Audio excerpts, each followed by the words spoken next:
The Seahawks are the number 7 seed and head to Santa Clara for a third matchup against the division-winning San Francisco 49ers.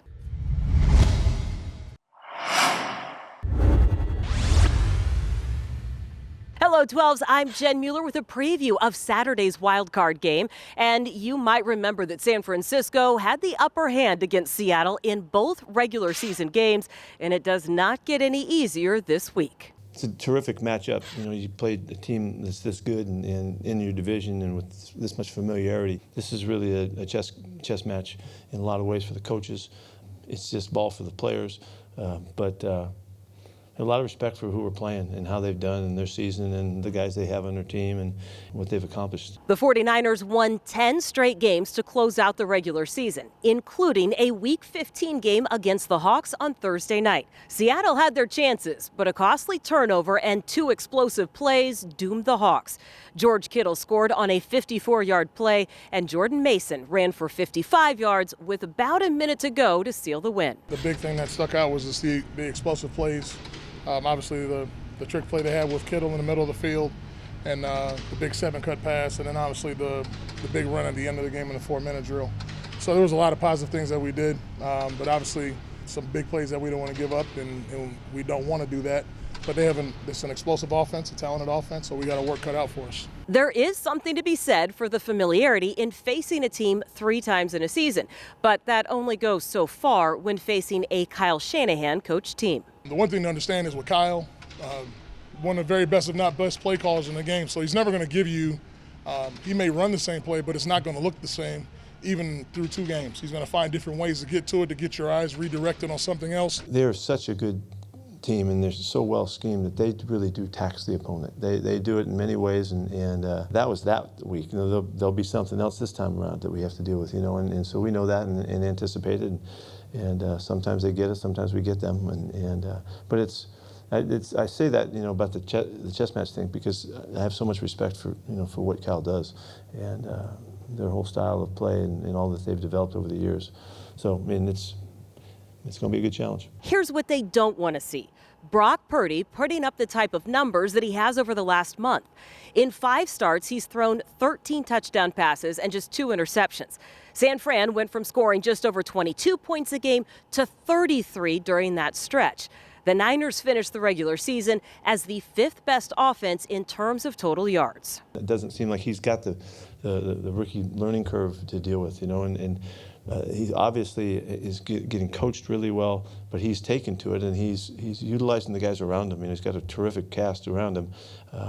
He's playing that point guard position really to a great extent. It's all part of why he's been successful. He's got great guys around him, but he's doing it. You know, he's still getting it done. Making him uncomfortable comes down to making him one-dimensional and limiting the versatility of playmakers like Christian McCaffrey and Deebo Samuel. You just have to go into the game just taking away something.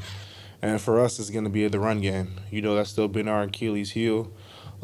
This last week, I think we gave up 150 rushing. So just make them one-dimensional. As long as we don't allow them stopping the run, don't allow them to run the ball, I feel like we can rush anybody. You know, we see what we did these last 2 weeks. I think 4-sack game, then a 5-sack game these last 2 weeks. So we can rush the passer definitely. And we got guys in the back end that can cover. So if we eliminate the run, we can get after them. Seattle's pass rush has produced 15 sacks in the last 5 games and recorded 4 sacks against Purdy in Week 15. All good signs heading into Saturday. But you could easily say the game hinges on the run game, especially with rain in the forecast.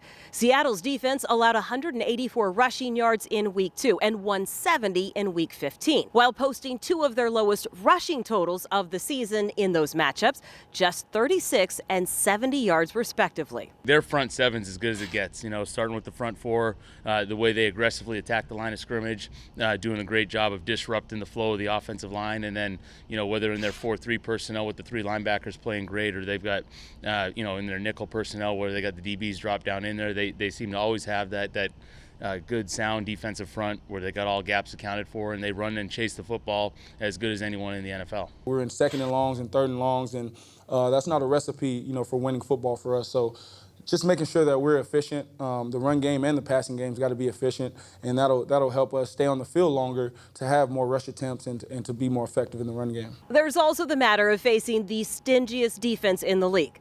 The Niners allowed just over 16 points and 300 yards a game, both the lowest totals in the NFL. They're led by Nick Bosa and his regular season league-leading 18.5 sacks, 3 of which have come against Geno Smith, along with 8 of his QB hits. Extraordinary athlete, one. He's got great feel. Probably his best asset is his motor, that he just keeps bringing it, and he plays so hard and so aggressively.